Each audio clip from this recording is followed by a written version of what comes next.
오늘 본문까지가 40년 동안 일어서지 못했던 사람이 치유받은 이야기와 연결된 내용입니다. 베드로는 이 사건을 통해 두 번째 설교를 하였는데요. 주 예수 그리스도 안에 오직 부활이 있다라는 설교를 그들에게 전했습니다. 그때 남자만 또 5천 명이 돌아오는 놀라운 역사가 있었죠. 자, 그러나 부활을 부정하고 예수를 죽였던 종교 지도자들에게 사도들은 생존을 위협하는 존재였습니다. 그래서 당시 유대 최고 종교 지도자들이 자신들의 손으로 직접 베드로와 요한을 잡아와 공회를 열었습니다. 지금 이 사태가 얼마나 심각했으면요, 6절에 보면 문중 대제사장의 모든 가족들, 원로들이 다 함께 했다라고 기록하고 있습니다. 자, 그런데 이런 상황 속에서도요, 베드로는 성령이 충만하여서 너희가 십자가에 못 박아 죽인 예수를 하나님이 살리셨다, 예수의 이름으로 이 사람이 건강하게 되었다, 하나님께서 행하신 놀라운 구원의 역사가 지금 일어나고 있다, 이렇게 설교했습니다. 자, 그리고 난 후에요, 베드로의 마지막 이제 두 번째 설교에서 마지막으로 이제 설교를 하게 되어지는데 시편의 그 예언을 인용합니다. 그런데 이 말씀을 보면요, 어쩌면 베드로가 지금 공회에 잡혔기 때문에 나는 이제 곧 죽게 되는구나, 예수님처럼 죽는 거 아닌가, 그런 마음을 가지고 지금 마지막으로 그들 가운데 당부하는 그런 메시지인 것 같습니다. 제가 아침에 걸어오는데 조금 무섭더라고요. 골목에 이렇게 쭉 오고 있는데 뒤에서 어떤 아저씨가 이렇게 파카를 입었는데 모자까지 다 쓰고 검은색을 딱 입고 저를 막 계속 쫓아오는 거예요. 순간 조금 혼자 무서운 생각이 들면서 마지막이라면 무슨 말을 해야 되지? 막 그러면서 생각해 왔는데 어쩌면 지금 베드로가 딱 그런 거예요. 마지막 순간에 정말 이들에게 어떤 말을 해야 될까 했을 때 오늘 본문의 말씀을 전합니다. 함께 보겠습니다. 11절입니다. 이 예수는 너희 건축자들의 버린 돌로서 집 모퉁이의 머릿돌이 되었느니라. 시편 118편 22절을 인용합니다. 특별히 시편 113편부터 118편까지를 할렐 실편이라고 하는데 하나님께서 우리들 가운데 무엇을 행하였는가를 기억하면서 부르는 노래입니다. 유대인들은 1년에 한 번 성전에 올라갈 때 이 시편들의 노래를 부르면서 예루살렘에 올라갔고요. 그 순례의 마지막에 불렀던 노래가 이 오늘의 시편 내용입니다. 당시에 그 성전을 지을 때 가장 먼저 놓는 돌이 모퉁이 돌이었습니다. 이 모퉁이 돌이 얼마나 중요하냐면 이 모퉁이 돌의 이 크기에 따라서요, 건물 크기, 방향, 전체 구조를 결정하는 아주 중요한 돌이었습니다. 그러나 시편은 뭐라고 얘기합니까? 건축자들이 버린 돌이다라고 얘기하고 있습니다. 이 시편은 그 포로 이후에 그 기록된 시라고도 보기도 하는데 다윗이 지은 시라고 보는 견해가 지배적입니다. 자, 그러니까 시편 118편에서 건축자는 사울 왕이겠죠. 그리고 건축자가 버린 돌은 다윗 자신을 가리킵니다. 사울은 스스로 이스라엘의 건축자로 여겼습니다. 이스라엘 왕국을 세우고 유지하는 일에 자신보다 더 유능하고 뛰어난 사람, 중요한 사람은 없다라고 생각했습니다. 그런 사울의 눈에 다윗은요, 하나님의 기름을 부음을 받은 인물이 아니라 자신의 왕권을 위협하는 위험 요소로 보았습니다. 그래서 사울은 다윗을 죽이기 위해 최정예 병사 3,000명을 통해서 예루살렘 전역을 샅샅이 뒤지면서 죽이려 합니다. 당시 사람들의 눈에요, 다윗은 어떻습니까? 인생이 끝난 겁니다.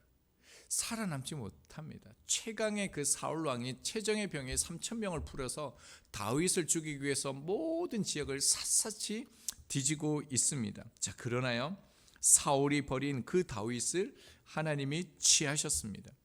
하나님은 다윗을 통해 버려진 돌을 집 모퉁이의 머릿돌로 세우셨습니다.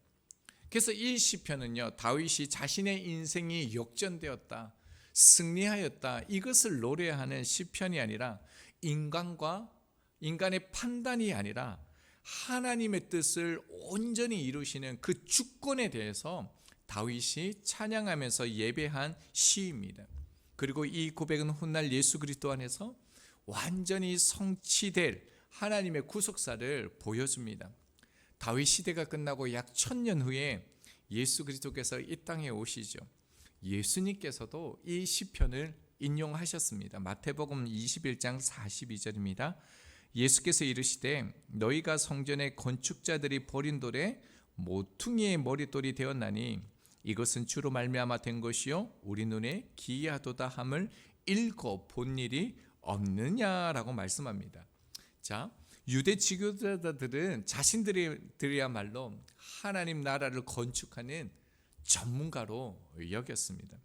율법, 전통, 제사, 성전을 통해서 자신들이 하나님의 나라를 세워가고 관리하고 유지한다라고 생각했습니다.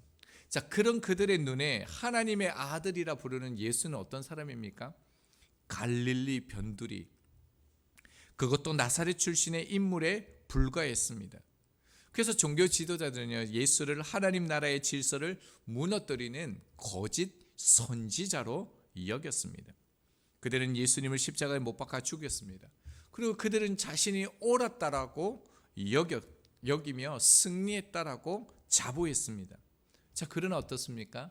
하나님께서는 그들이 버린 예수를 하나님 나라의 머릿돌로 삼으셨습니다.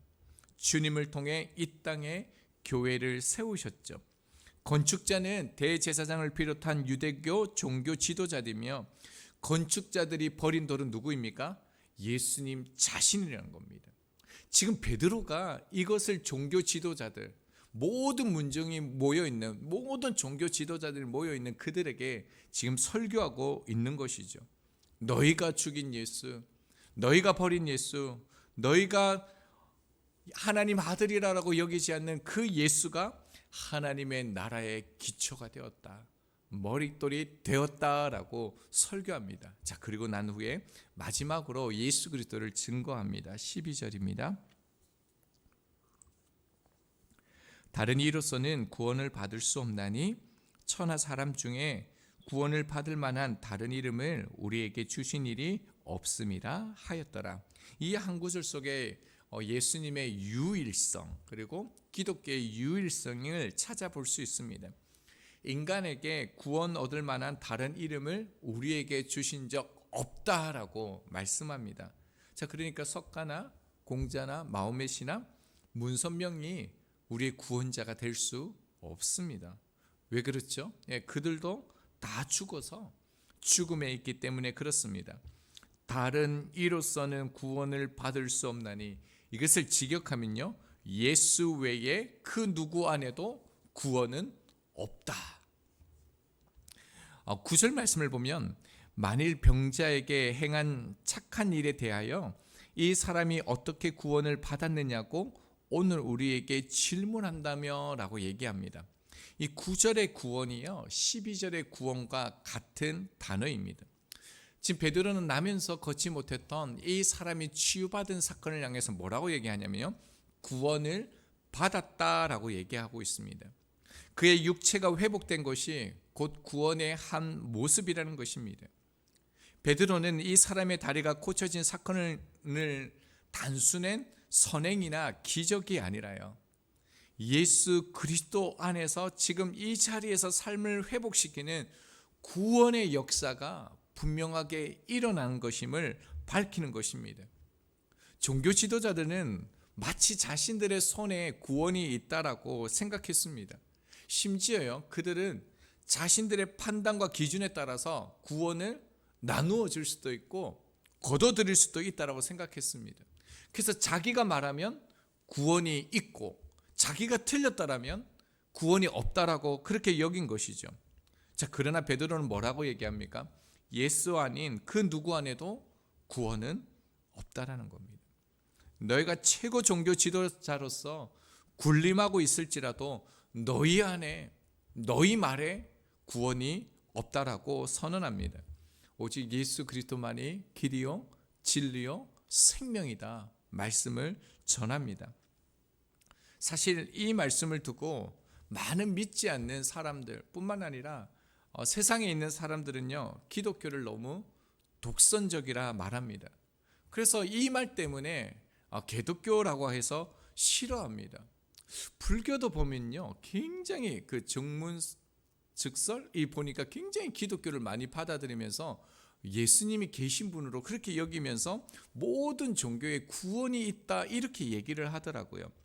그래서 세상 사람들도 모든 종교에는 여러 구원이 있다라고 얘기하는데 왜 기독교만이 구원이 오직 한 길이냐, 뭐로 가도 서울만 가면 되지 않느냐 이렇게 얘기를 합니다. 자, 그러나요, 이것은 구원의 본질을 오해한 것입니다.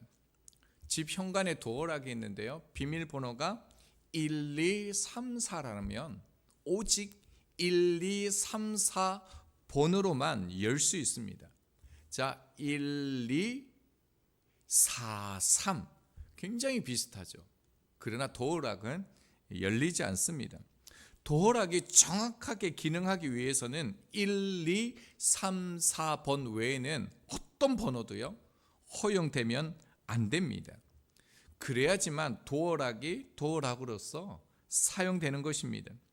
도어락이 다른 번호를 넣었는데, 비슷한 번호를 넣었는데 유사하다고 열리면요, 그 도어락은 고장난 겁니다. 기능을 하지 못하는 것이죠.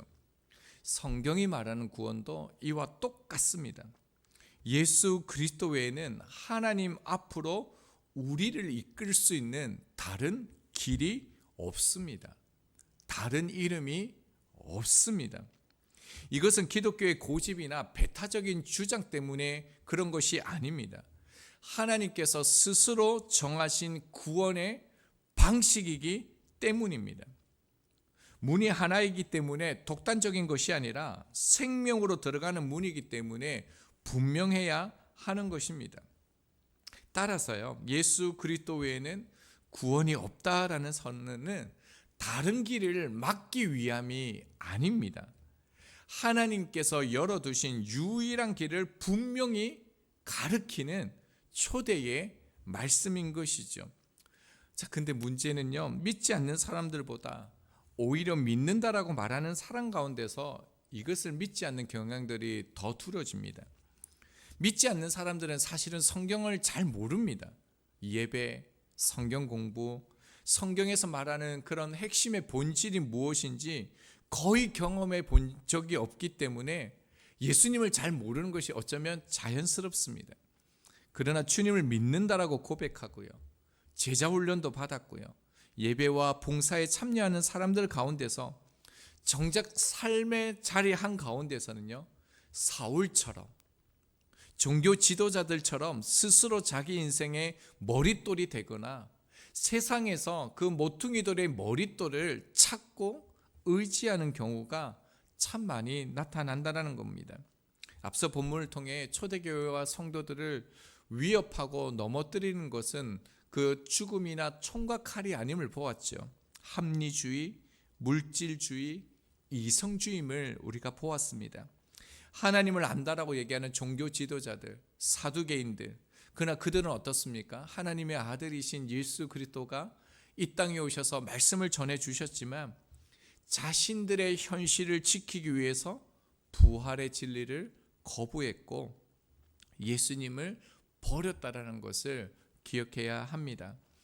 이제 새해가 이렇게 벌써 며칠 지나지 않았지만 9일이라고요. 9일이더라고요. 아, 맞죠? 오늘 10일이네요.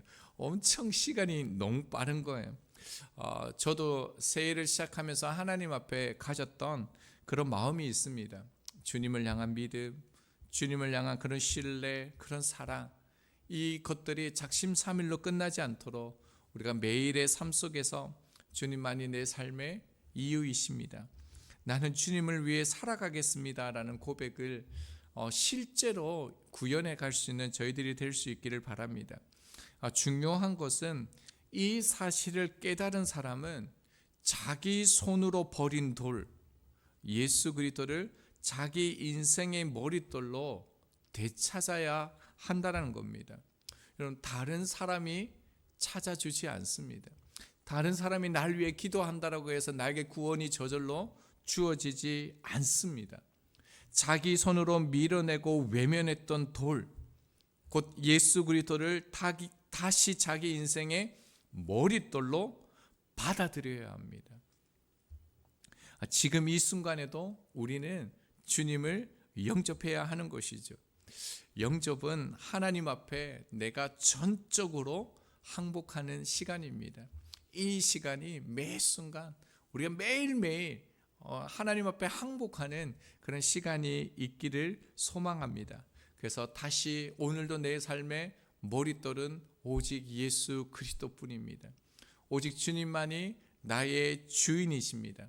예수님을 나의 구주, 나의 주인으로 지금 이 순간에도 저희들이 받아들이고 오늘 이 하루도 주님 안에 승리할 수 있는 저희들이 되길 소망합니다. 우리 주신 말씀 11절 12절 읽고 기도하겠습니다.